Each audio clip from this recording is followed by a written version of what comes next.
เจริญพรออกตัวญาติโยมชาวพุทธบริษัททั้งหลายผู้สนใจใฝ่ธรรมผู้ที่มักฟังคำสั่งสอนของพระสมเด็จพระสัมมาสัมพุทธเจ้าเมื่ออาตมาคือแบบสมณีหรือว่าอาตมานี่เดินทางไปไสจะมีออกตัวญาติโยมถามว่าสมณีพระพุทธศาสนาเป็นหยังที่ต้องมีการนับถือเป็นคำที่ชาวพุทธจำนวนหนึ่งที่แบบตั้งคำถามนี้ขึ้นมาบางครั้งก็ได้ตอบหรือแต่บางครั้งก็ยังสงสัยอยู่หลายคนที่ประกาศตนหรือยึดถือตามบรรพบุรุษของตนว่าเป็นผู้สืบเป็นผู้นับถือพระพุทธศาสนายังขาดความเข้าใจลึกซึ้งเกี่ยวกับพระพุทธศาสนายังมีความสงสัยในสื่อได้รับคำสั่งสอนของพระพุทธองค์อยู่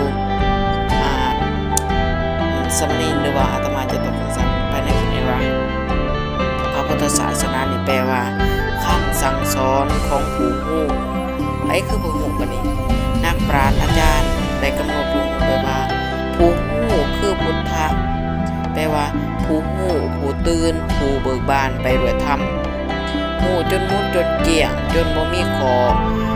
ขัดข้องใดเลยเอื่นว่าตัสสหูอนุตตรสัมมาโพธิญาณแล้วจริงนำเอาความรู้แจ้งเห็นจริงในสัจธรรมทั้งหลาย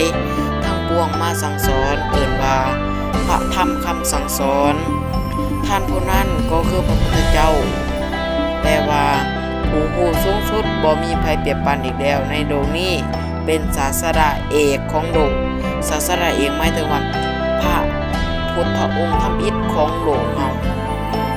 อันนี้พระธรรมคำสั่งสอนของพระสัมมาสัมพุทธเจ้าที่ทรงแสดงไว้นั้นเป็นความจริงที่เป็นเหตุเป็นผลและเที่ยงตรงตามขบวนการของธรรมชาติซึ่งบุคคลสามารถพิสูจน์ให้เห็นจริงได้ด้วยตนเองพระพุทธองค์สอนว่าทุกสิ่งทุกอย่างล้วนแต่มีเหตุมีปัจจัยนำให้เกิดบ่มีอันใดเกิดขึ้นโดยบังเอิญบ่มีอันใดเกิดขึ้นตามดวงหรือ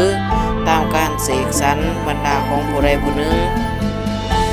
ด้วยเหตุนี้เองพระพุทธศาสนา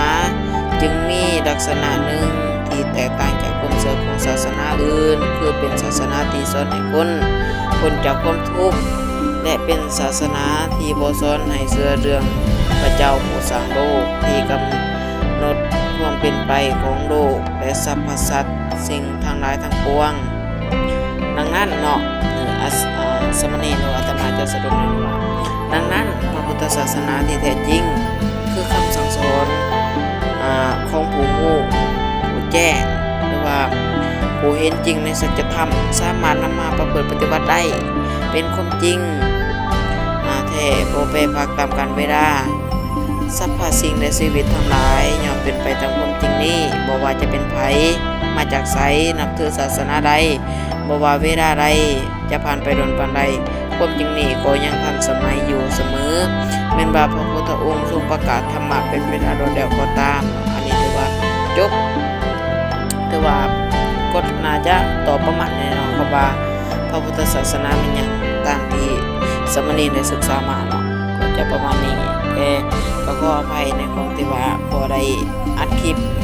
แต่ว่าให้เห็นละให้เอาตัวญาติโยมได้สดับมาฟังแต่ว่าได้พากเสียงลงเดี๋ยวจะได้ก็ตามก็รับชมมาฟังไปในคลิปหน้าอาจจะได้ต่อมาจากหรือว่าจะได้จังมาเบิ่ง